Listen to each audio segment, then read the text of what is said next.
Hello everybody, this is Scott's Comic Book Hangover. This video is actually going to be posted on Wednesday instead of Thursday, so today is Wednesday. It is New Comic Book Day.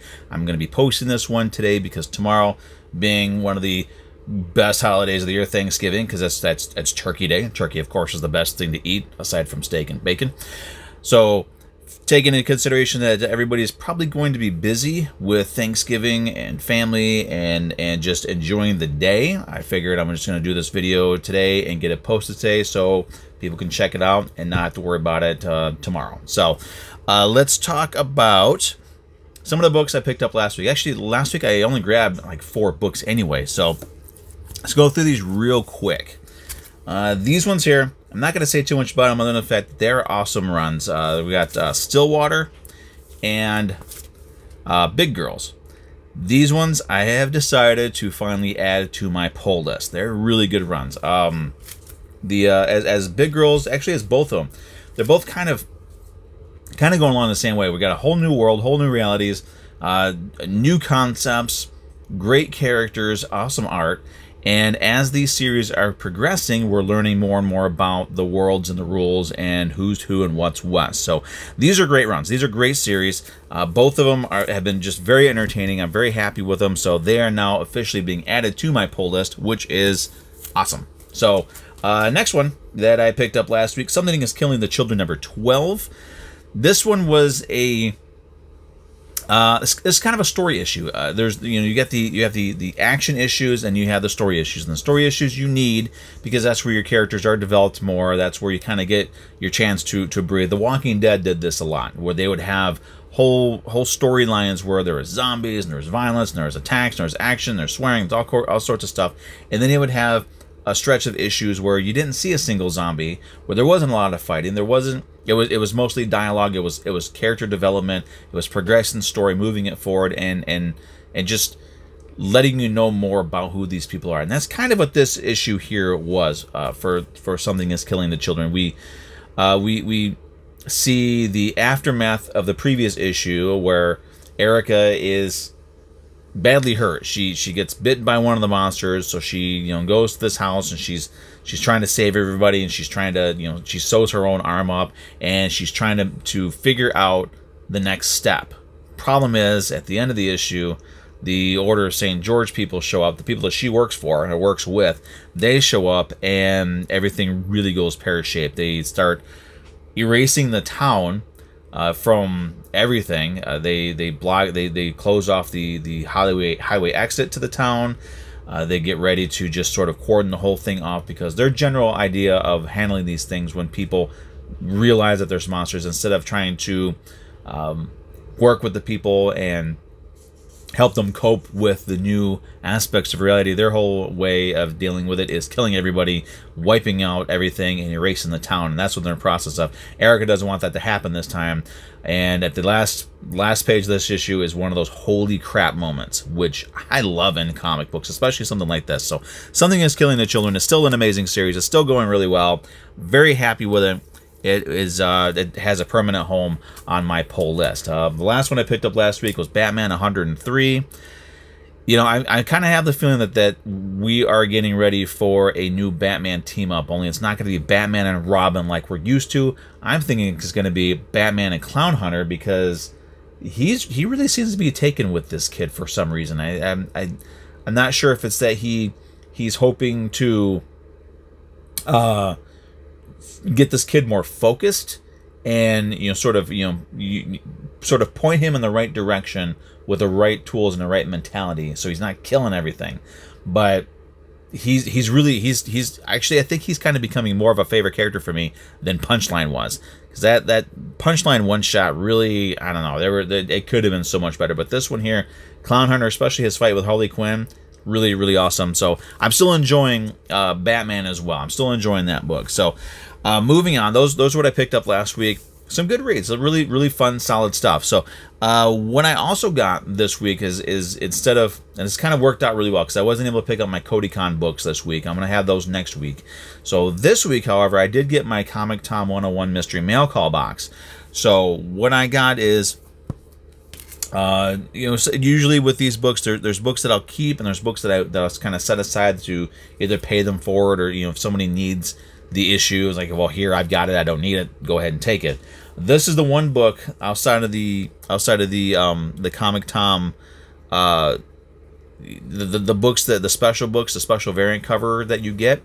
These are the ones that, these are the other books. This is the one I'm going to keep, and it's because it's got Machine Man in it. It's Invincible Iron Man number 168. I do kind of, that cover is actually pretty sweet.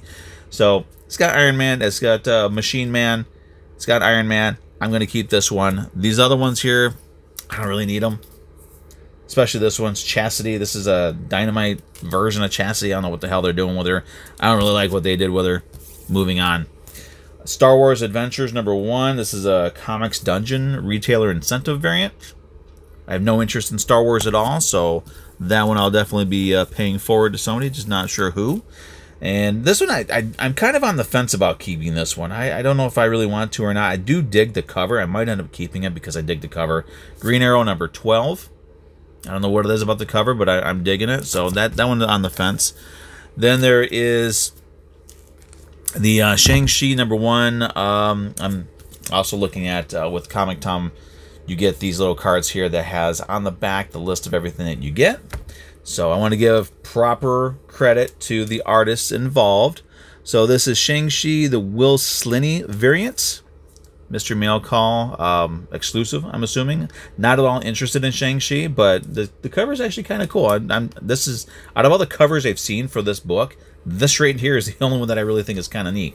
So who knows? Who knows what will happen with that one? The prints that I've got, before I get to the big book for this one, the prints that came with it. This one here, this is Catwoman by Piper Reddick.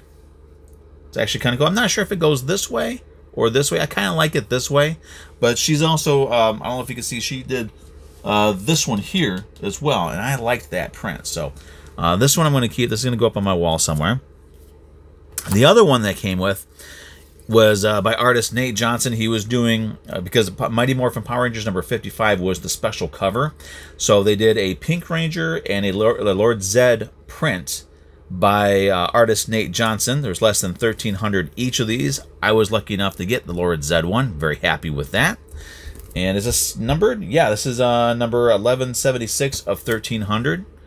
Awesome.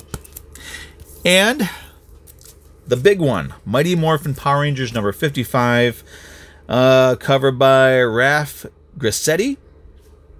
This one was another one of those where you had the trade dress with the Power Rangers logo on it. There were 1,700 of those, and then there was the Virgin variant.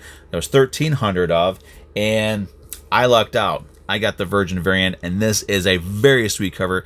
This is another one of those covers, sort of like the Alex Ross Timeless variants that Marvel was doing a month or so ago, where they looked cool, and you see the pictures of them, but when you see them in person, it just knocks it out of the park. And this is another one of those. The pictures look great, but in person, this cover is amazing. And I did get the Virgin variant, and I love it. It's amazing. It's epic.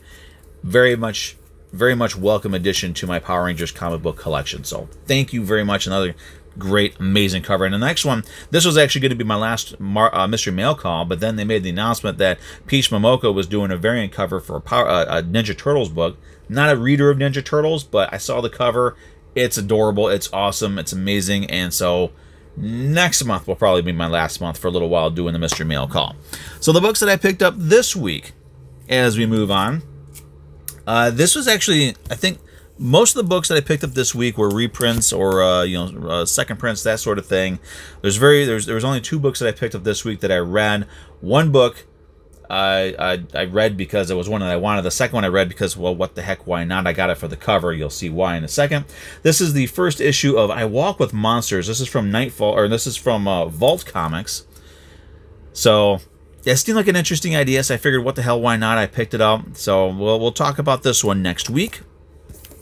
The other one I got was Usagi Yojimbo's Wanderer's Road. I'm not a regular reader of Usagi Yojimbo. I do enjoy the stories. I've read a couple of them, some of the one-shots and the reprints that I've gotten. I've read them. Very entertaining stuff. The art is really fun. It's crisp, but it's not out of place for the type of stories that were being told. So this one I picked up, Wanderer's Road. I grabbed it because it's a Peach Momoko cover, and it's one of the most unusual ones that she's done because it's not as stylized. It's more, if you look at it, it's more controlled. It's more kind of pulled back from the dynamic styles that we're used to from Peach Momoko. So that really makes it stand out for me. And then moving on, second print, Something is Killing the Children #10.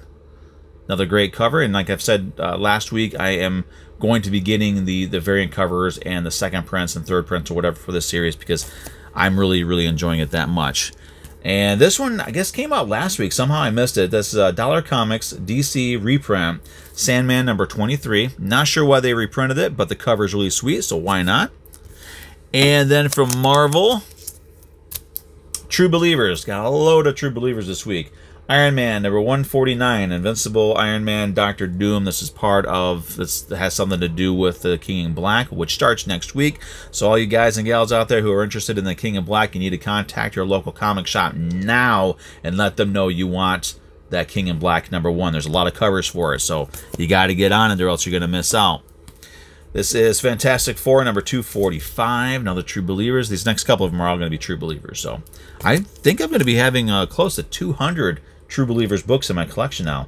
First appearance of Black Cat, Amazing Spider-Man #194. I'll always like that cover. Then we've got Incredible Hulk #449. This is the first appearance of Thunderbolts. This one's kind of cool because I do have the original version of this. I don't know how or why I got it, but it's in my collection. I've been kind of tossing around the idea of sitting in and getting it graded, but now that I have a reprint for it, I can send that bad boy in and get it graded. And, you know, if it comes down to it and I need to part ways with it, I'll go ahead and do that because I've got a reprint. I'm one of those guys that I don't really need to have an original for something. I'm okay with having a reprint. As long as it's got the cover and it's got the story, I don't really need an original. I'm totally content with having a reprint. And, okay, so finally we've got Venom Super Special, Planet of the Symbiotes. I have this in... There's a Venom trade that I got from the Marvelous box. Had this in there, so that's kind of cool. I do like that cover. It's a Kyle Holtz cover. All right, and then the last couple of books I grabbed are from Local Comic Shop Day. So these ones are reprints. These are variant covers, foil covers. That's kind of cool. So I grab. Let's do it this way, since the name works out better this way. Mighty Morphin #1. Pretty cool there with Draken on the cover. And Power Rangers #1. This is the Peach Momoko Power Rangers cover. Now, I have the regular one of this one. This is the only variant cover that I picked up because I thought I liked it. I know a lot of people, I think, are kind of getting burnt out on Peach Momoko, which I do understand. She's everywhere right now. She's like flavor of the month. But this cover I really liked, so I figured, you know, what the hell, why not? Let's grab the Local Comic Shop Day one of that. And this one I actually grabbed 2 copies of. Something is Killing the Children #1. And the main reason why I definitely wanted this one is because the Something is Killing the Children #1 I have is a Jenny Frison Virgin variant. So it doesn't have the logo on it. It doesn't look like the other covers for it. So it always kind of threw me off that it's so different when I'm flipping through my box of I have a box where I keep all my regular ongoing books in. And it just didn't seem right to me. So now I have this, which is awesome because it's a duplication of the first issue, the regular cover for it. It does have that foil gimmick to it, but I don't care. I've got it. I'm happy. And that is it. That's all I've got. So thanks again for checking me out, checking out my video, checking out my channel. Everybody, all my subscribers, thank you very much. I mean, we're still at 104, I believe. So hopefully I can come up with something to get, you know, kind of expand the channel a little bit, because I'm just doing these one video a week, and that's kind of, you know, I can kind of understand how that's a little blah. You know, I need to add something more to it. So maybe after the holidays, because, you know, it's holidays, busy time, especially with all this pandemic nonsense going on. So, but that's it. That's all I got. So again, thanks for watching. Feel free to like, subscribe, comment down below. Anybody else out there getting these Local Comic Shop Day books?